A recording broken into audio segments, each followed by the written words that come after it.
Good evening, and welcome to the March 7th edition of KSCTV News. I'm Sebastian Mehegan. And I'm Haley Patch. Thanks for tuning in this evening. KSC students are under 21 who use nicotine and tobacco products are in a tough spot. They might be able to buy those products in many other towns, but not Keene. So what is the college community doing to help students who may be addicted to nicotine and now cannot legally get it when they're in Keene? KSCTV's Travis Thuat went to find out. Whether it be a cigarette, a vape, or chewing tobacco, students at KSC will no longer be able to buy these smoking products under 21. KSC junior Daniel Richards is one student struggling with the change. Being able to do that for 2 years and now having that taken away really upsets me. Making nicotine products harder to get is part of the goal of the ordinance. Supporters of the change say they see it more as helping people make better decisions and living better lives.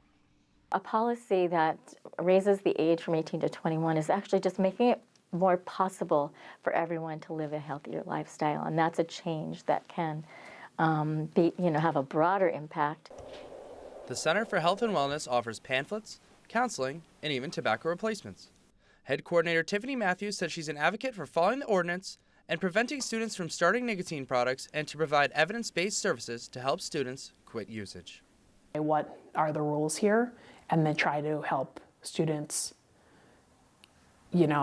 just do the best they can do at making behavior changes if need be, and then also looking into resources, that might help fill the need that they have. Daniel says he's glad there are programs to help people caught in the middle of this legal change, but it has still left a bad taste in his mouth.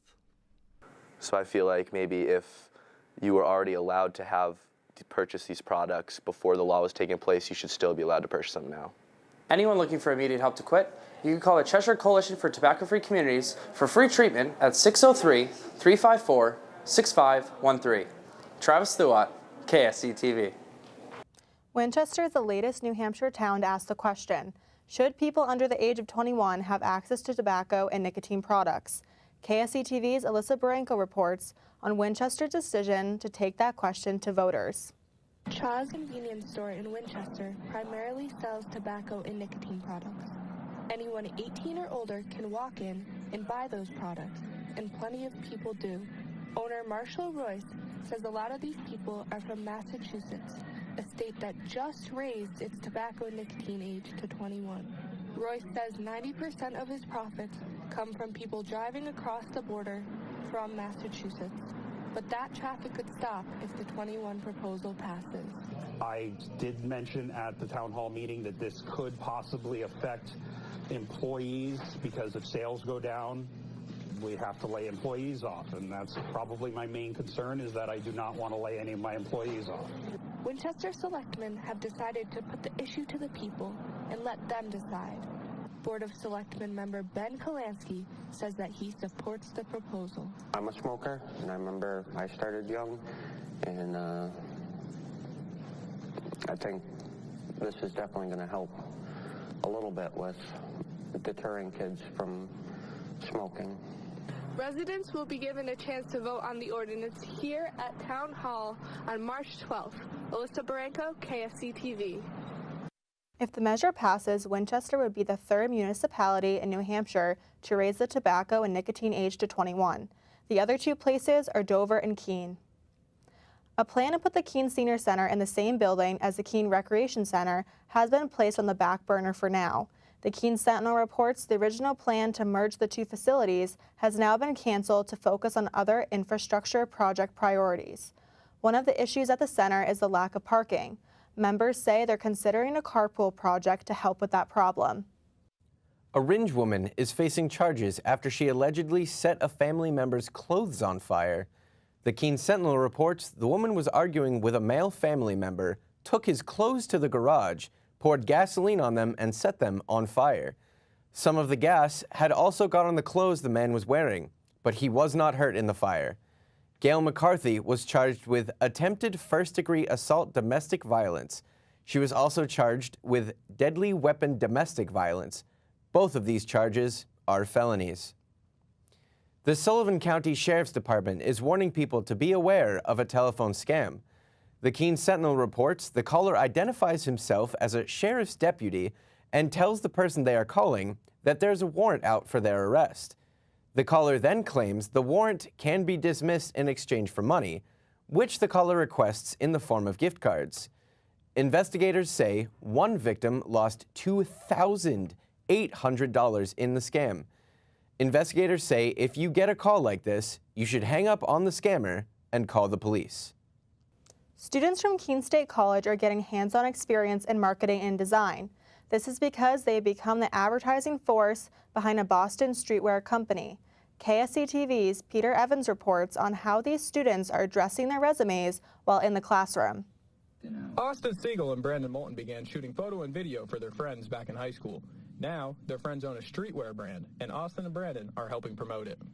I meant to just take photos, but ended up kind of doing a behind the scenes video, and I always help them out. And whenever we need to shoot a promo or take some photos of clothes, they'll call me up and gonna do work for them. These two friends are now sharing that opportunity with their classmates. Keene State graphic design students are now working with Doom Streetwear. These students are helping Doom design their spring-summer collection and market that collection.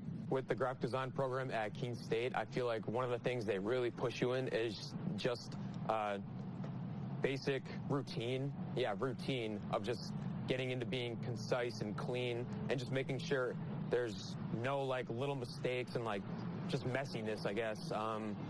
And I feel like that really carries on with Doom, especially because Doom is one of those startup companies, you could say, because it's still really in the early stages. So I feel like being clean and concise just puts it on the same level as it would with, say, any other brand like Supreme or anything like that. Doom is still considered a startup company. The owners plan to relocate to Houston later this year. That will take these New England designs to a whole new audience. Yeah, no, it's definitely cool to see the progress, and definitely makes me excited for the future, where it will bring us. We all hope to not necessarily make it huge, that would be awesome, but just sustain off it, So. Peter Evans, KSCTV. For more information on Doom, you can check out their website. It's dxxm.us. Again, that's dxxm.us. A new bakery is now in business for the city of Marlborough. The Keene Sentinel reports Chickadee Bakery is located on Main Street and had its grand opening last Saturday. Owners Kim and Tim Dane run this business Monday through Saturday, serving many different kinds of fresh pastries and occasional cakes. They are open for early birds 6 on weekday mornings and at 7 on Saturdays. WKNH is giving you a chance to rock out and speak out. Live bands followed by an open mic session is an exciting way students are expressing themselves. KSCTV's Kiana Wright reports WKNH hosts Rock in the Knock so students have a safe, relaxing, and entertaining night.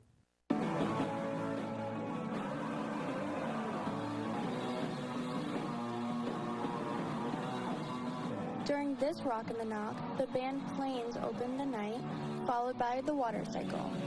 Some KSC students head to the floor jumping and headbanging to the band's alternative rock originals, while others enjoy the performance by sitting back and relaxing. I've noticed that there's a pretty good-sized music community that people like to go see music, and having something that people could go see safely in a comfortable place that's right on campus, an alternative to other things that you might want to do on a Friday evening. It's a good spot. After the band have played their sets, the open mic portion begins. Everyone sits and listens to whoever would like to step on stage and perform something. During these sessions, students and even faculty have the chance to sing, play an instrument, or even just share a story. That's where it becomes really intimate and people can express themselves through poetry, music that they've written, or just covers in general. And it's a really nice environment where people just come out and they support each other and just have fun and enjoy music. I love the WKNH open mics. They have just people from Keene, other bands come from out of town to jam and spread ideas and make music and tell jokes and whatnot, poems. Who knows? I don't know what to expect because they're always different. That's my other favorite part. For more information about WKNH or the Rock in the Knock, come here to the 3rd floor in the Student Center. They're always excited to meet new students. Kiana Wright, KSCTV. WKNH says the rock and the knock for the end of this month is in the making. Keep a close eye on their social media pages to see what they have planned. The Keene State men's basketball season has come to an end. They lost to Moravian College in the first playoff game for the NCAA tournament. All-time leading scorer Ty Nichols says he's thankful for head coach Ryan Kane for everything he has done for him during his time here at Keene State. The Owls ended their season with a record of 20-8 and with the second longest winning streak in school history. They also beat their biggest rival, Eastern Connecticut State University, for the LEC championships. The Keene State's college men's hockey team is heading to the national tournament in Dallas, Texas. They defeated RPI 6-3 last Saturday to advance. The national tournament runs from March 22nd through the 26th. Keene's first opponent is Northern Arizona University. That's all for this edition of KSCTV. Thanks for tuning in. We're off for spring break next week. We'll be back in 2 weeks at the same time. We'll see you then, and have a good evening.